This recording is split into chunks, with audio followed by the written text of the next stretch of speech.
ನಮಸ್ಕಾರ ವೀಕ್ಷಕರೇ, ನ್ಯೂಸ್ 24 ಕನ್ನಡ ಚಾನೆಲ್ಗೆ ಸ್ವಾಗತ. ನಾನು ಐಶ್ವರ್ಯ ಹಿರೇಮಠ್. ಖಾಲಿ ಇರುವ ಸರ್ಕಾರಿ ಹುದ್ದೆಗಳನ್ನು ಭರ್ತಿ ಮಾಡಿಕೊಳ್ಳುವಂತೆ ಮನವಿ ಸಂತೋಷ್ ಹಿರೇಕುರ್ಬೂರ್ ಆಗ್ರಹಿಸಿದರು.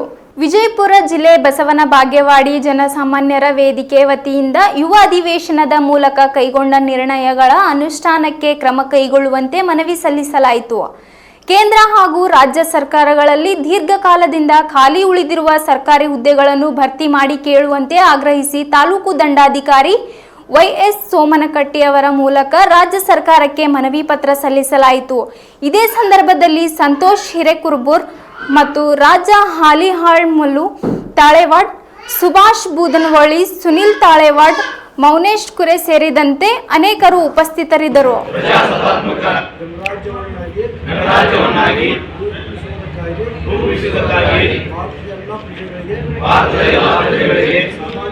ಸಾಮಾಜಿಕ, ಆರ್ಥಿಕ ಮತ್ತು ರಾಜಕೀಯ ನ್ಯಾಯವನ್ನು ವಿಚಾರ ಅಭಿವ್ಯಕ್ತ ನಂಬಿಕೆ, ಧರ್ಮ ಮತ್ತು ಉಪಶಾಸನೆ ಸ್ವಾತಂತ್ರ್ಯವನ್ನು ಸ್ಥಾನಮಾನ ಮತ್ತು ಅವಕಾಶಗಳ ಸಮತೆಯನ್ನು ದೊರೆಯುವಂತೆ ಮಾಡುವುದಕ್ಕಾಗಿ ವ್ಯಕ್ತಿ ಗೌರವ, ದೇಶದ ಏಕತೆ ಮತ್ತು ಸಮಗ್ರತೆಗಾಗಿ ಎಲ್ಲರಲ್ಲಿ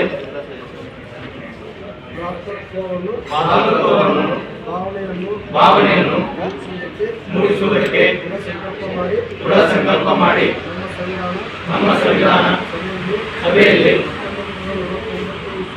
1949 ನವೆಂಬರ್ ತಿಂಗಳ 26ನೇ ದಿನದಂದು ಈ ಸಂವಿಧಾನವನ್ನು ನಮಗೆ ನಾವೇ ಅರ್ಪಿಸಿಕೊಂಡು ಅಂಗೀಕರಿಸಿ ಶಾಸನವಾಗಿ ಇರಿಸಿಕೊಂಡಿದ್ದೇವೆ.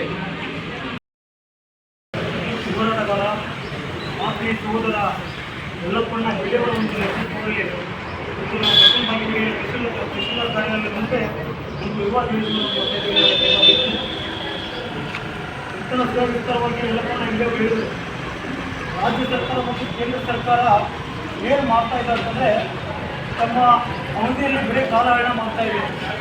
ಯಾಕಂತಂದರೆ ಇವತ್ತು ಯಾರಾದರೂ ಒಬ್ಬ ಶಾಸಕರು, ಜನಪ್ರತಿನಿಧಿಗಳು, ಯಾರೋ ಒಬ್ಬ MP ಸತ್ತರೆ 6 ತಿಂಗಳೊಳಗೆ ಉಪಚುನಾವಣೆ ಮಾಡ್ತಾರೆ. ಬಂದರೆ 6 ತಿಂಗಳೊಳಗೆ. ಆದರೆ ಯಾವುದೇ ಒಬ್ಬ ಸರ್ಕಾರಿ ಹುದ್ದೆಯಲ್ಲಿ ಅಧಿಕಾರಿಗಳು ಇವತ್ತು ವಯಸ್ಸಾಗಿರ್ಬೋದು, ಆಕಸ್ಮಿಕವಾಗಿ ಮರಣ ಹೊಂದಿದರೆ ನೀವು ಮರುಭರ್ತಿ ಮಾಡ್ಕೊಳ್ಳಲ್ಲ ಅಂತ ನಮ್ಮ ಆಗ್ರಹ ಇದೆ. ಇವತ್ತು ರಾಜ್ಯದಲ್ಲಿ ನೀವು ನೋಡಬಹುದು ಮತ್ತು ಕೇಂದ್ರದಲ್ಲಿ 5-6 ವರ್ಷಗಳಿಂದ ಯಾವುದೇ ಒಂದು ಇಲಾಖೆಯಲ್ಲಿ ಕೂಡ ಹುದ್ದೆಗಳನ್ನು ಭರ್ತಿ ಮಾಡ್ತಾ ಇಲ್ಲ.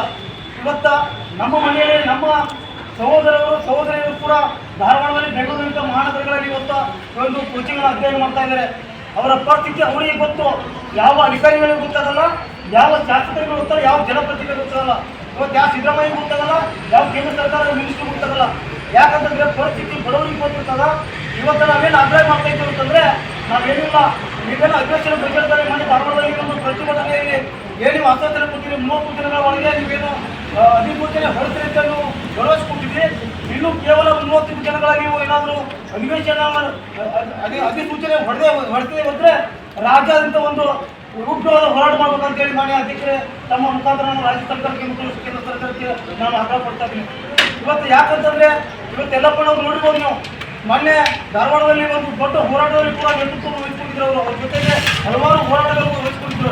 ಇವತ್ತು ಯಲ್ಲಪ್ಪನವರು ಒಂದು ಸ್ವಾರ್ಥಕ್ಕಾಗಿ ಒಂದು ಹೋರಾಟ ಮಾಡ್ತಾ ಇಲ್ಲ. ಈ ರಾಜ್ಯದಲ್ಲಿ ಕಡು ಬಡವರು ಮೊನ್ನೆ ನೀವು ನೋಡಿರ್ಬೋದು, UPSC ಪರೀಕ್ಷೆಯಲ್ಲಿ ಎಷ್ಟೋ ಅಕ್ರಮಗಳಿದ್ದಾವೆ. ಒಂದೇ ಬೂತ್ನಲ್ಲಿ ಎಷ್ಟು ಮಂದಿ ಆಯ್ಕೆಯಾಗಿದ್ದಾರೆ. ಇದೆಲ್ಲ ತೆರಿಗೆ ತಂದು ಕೂಡ ರಹಿತ ವರ್ತ ಮಾಡ್ತಾ ಇದ್ದಾರೆ. ಇವತ್ತು ನಾನು ಆಗ್ರಹ ಮಾಡ್ತಾ ಇದ್ದೀನಿ, ನೀವು ಕೇಂದ್ರ ಸರ್ಕಾರ ಮತ್ತು ರಾಜ್ಯ ಸರ್ಕಾರ ಯಾವುದೇ ಸರ್ಕಾರಿ ಒಂದು ಜಾತಿ ಕೇಳ್ತಾ ಇಲ್ಲ, ಯಾವುದೇ ಒಂದು ಪಕ್ಷಾತೀತವಾಗಿ ಒಂದು ಹೋರಾಟ ಮಾಡ್ತಾ ಇದ್ದೀವಿ. ಯಾಕಂತಂದರೆ ನಮ್ಮ ಮಕ್ಕಳಿಗೋಸ್ಕರ, ನಮ್ಮ ಯುವಕರಿಗೋಸ್ಕರ, ನಮ್ಮ ಯುವಕರಿಗೋಸ್ಕರ, ನಮ್ಮ ಸೋದರಿಗೋಸ್ಕರ. ಇವತ್ತು ರಾಜ್ಯದಲ್ಲಿ ನಾವು ನೋಡಿದ್ರೆ 2,84,000 ಹುದ್ದೆಗಳ ಖಾಲಿ ಇದಾವೆ. ನೀವು ಏನು ದಾಳಿ ಆಗ್ತಿದ್ದೀವಿ ನಿಮ್ಗೆ? ಮಾನ್ಯ ಸಿದ್ದರಾಮಯ್ಯ ಅವರೇ, ಮಾನ್ಯ ಗೃಹ ಸಚಿವರೇ, ಮಾನ್ಯ ನರೇಂದ್ರ ಮೋದಿ ಅವರಿಗೂ ಕೂಡ ನಾನು ಪ್ರಶ್ನೆ ಮಾಡ್ತಾ ಇದ್ದೀನಿ. ಯಾಕಂತಂದರೆ ನಾವು ನೀವೆಲ್ಲ ನೀವು ಆಶ್ವಾಸನೆ ಕೊಡ್ತೀರಿ, ಒಂದು ಚುನಾವಣೆಯಲ್ಲಿ ಇವತ್ತೆಲ್ಲ ಗ್ಯಾರಂಟಿ ಬಗ್ಗೆ ಕೊಟ್ಟಿರಿ. ಗ್ಯಾರಂಟಿ ಉದ್ಯೋಗದಲ್ಲಿ ಗ್ಯಾರಂಟಿ ಕೊಡ್ರಿ ನೀವು. ಆ ಗ್ಯಾರಂಟಿ ಕೊಡಬಾರ್ದು ನಾವು ವಿರೋಧ ಮಾಡ್ತಾ ಇಲ್ಲ. ನೀವು ಉದ್ಯೋಗದಲ್ಲಿ ಗ್ಯಾರಂಟಿ ಕೊಡ್ರಿ ಅಂತ ನಾನು ಆಗ್ರಹ ಮಾಡ್ತಾ ಇದ್ದೀನಿ.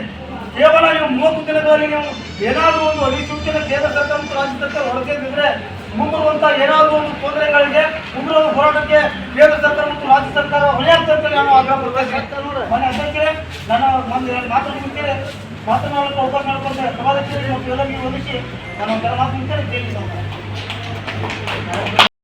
ಅಧಿವೇಶನವನ್ನ 6ನೇ ತಾರೀಕಿಂದ ಮಾರ್ಚ್ 6ರಿಂದ 27ರವರೆಗೆ ಬಜೆಟ್ ಅಧಿವೇಶನವನ್ನ ಮಾಡ್ತಾ ಇದೆ. ಈ ಹಿಂದೆಯೂ ಸಹಿತ ಸಾಕಷ್ಟು ಅಧಿವೇಶನಗಳನ್ನ ಸರ್ಕಾರ ಮಾಡಿರ್ತಕ್ಕಂಥ ಸಂದರ್ಭದಲ್ಲಿ ಯುವ ಜನರ ಪರವಾಗಿ, ಈ ನಾಡಿನ ಜನರ ಪರವಾಗಿ ಉತ್ತಮವಾದ ಆಡಳಿತವನ್ನು ನೀಡಬೇಕಾಗಿರ್ತಕ್ಕಂಥ ಸರ್ಕಾರ ಖಾಲಿ ಇರ್ತಕ್ಕಂಥ ಎಲ್ಲ ಸರ್ಕಾರಿ ಹುದ್ದೆಗಳನ್ನ ಭರ್ತಿ ಮಾಡಿಕೊಳ್ಳಲಿಕ್ಕೆ ಸರ್ಕಾರ ವಿಫಲ ಆಗಿದೆ. ಸರ್ಕಾರ ಯುವ ಜನರಿಗೆ ಆಶ್ವಾಸನೆಯನ್ನು ಕೊಡ್ತಾ ಕಾಲಹರಣವನ್ನು ಮಾಡಿ ಇವತ್ತು 3 ವರ್ಷ ಕಳೆದಿದೆ. ಅದೇ ರೀತಿ ವಿರೋಧ ಪಕ್ಷವೂ ಸಹಿತ ಆಡಳಿತ ಪಕ್ಷದ ತಪ್ಪುಗಳನ್ನು ತಿದ್ದುವಲ್ಲಿಯೂ ಸಹಿತ ವಿಫಲ ಆಗಿದೆ. ಇವೆರಡೂ ಆಡಳಿತ ಮತ್ತು ವಿರೋಧ ಪಕ್ಷದ ವೈಫಲ್ಯತೆಯ ಕಾರಣದಿಂದಾಗಿ ನಾವುಗಳು ಇವತ್ತು ಬೀದಿಯಲ್ಲಿ ಕೂತ್ಕೊಂಡು ಯುವ ಅಧಿವೇಶನದ ಮೂಲಕ ಜನರಿಗೆ ಜಾಗೃತಿಯನ್ನು ಮೂಡಿಸುವಂತ ಕೆಲಸವನ್ನ ಈ ಸರ್ಕಾರದ ತಪ್ಪು ನೀತಿಗಳನ್ನು ತಿಳಿಸಬೇಕು ಅಂತಕ್ಕಂಥ ಉದ್ದೇಶವನ್ನು ಇಟ್ಕೊಂಡು ಇವತ್ತು ನಾವು ಒಂದು ಯುವ ಅಧಿವೇಶನವನ್ನು ಮಾಡ್ತಾ ಇದ್ವಿ ಅಧ್ಯಕ್ಷರೇ. ಈಗ ನಮ್ಮ ಮುಖ್ಯವಾಗಿರ್ತಕ್ಕಂಥ ವಿಷಯ ಏನು ಅಂತಂದ್ರೆ, ಒಂದ್ ಕಡೆ ವಿದ್ಯಾವಂತರು ಯುವಕರು ಓದಿ ಸರ್ಕಾರ ನೌಕರಿಯನ್ನು ಹಿಡಿಬೇಕು ಅಂತಕ್ಕಂಥ ಕನಸು ಕಂಡಿರ್ತಕ್ಕಂಥ ಲಕ್ಷಾಂತರ ಯುವಕರು ಹಲವಾರು ವರ್ಷಗಳಿಂದ ಓದ್ತಾ ಇದ್ರೆ ಕಳೆದ 5-6 ವರ್ಷಗಳಿಂದ ಯಾವುದೇ ನೇಮಕಾತಿಗಳಾಗ್ತಾ ಇಲ್ಲ. ಅವರ ವಯೋಮಿತಿ ಆಗಿ ಹೋಗಿದೆ. ಇನ್ನೊಂದು ಕಡೆ ಈ ನಾಡಿನ 7 ಕೋಟಿ ಜನರಿಗೆ ಉತ್ತಮವಾಗಿರ್ತಕ್ಕಂಥ ಆಡಳಿತವನ್ನು ನೀಡಬೇಕಾಗಿರ್ತಕ್ಕಂಥ ಆಳುವ ಸರ್ಕಾರಗಳು ನೇಮಕಾತಿಯನ್ನು ಮಾಡಿಕೊಳ್ತಾ ಇಲ್ಲ. ಸುಮಾರು 2,84,000 ಹುದ್ದೆಗಳು ಖಾಲಿ ಇರೋದ್ರಿಂದ ಒಟ್ಟಾರೆ ನಮ್ಮ 7 ಲಕ್ಷಕ್ಕಿಂತ ಹೆಚ್ಚಿನ ಹುದ್ದೆಗಳು ತುಂಬಿಕೋಬೇಕಂತ ಹಿಂದಿನ ಜನಗಣತಿ ಅನುಗುಣವಾಗಿ, ಜನಸಂಖ್ಯೆ ಅನುಗುಣವಾಗಿ ನಮ್ಮ ರಾಜ್ಯದಲ್ಲಿ ಇರಬೇಕು ಅಂತೇಳಿ ಆಯೋಗಗಳು ಹೇಳ್ತವೆ.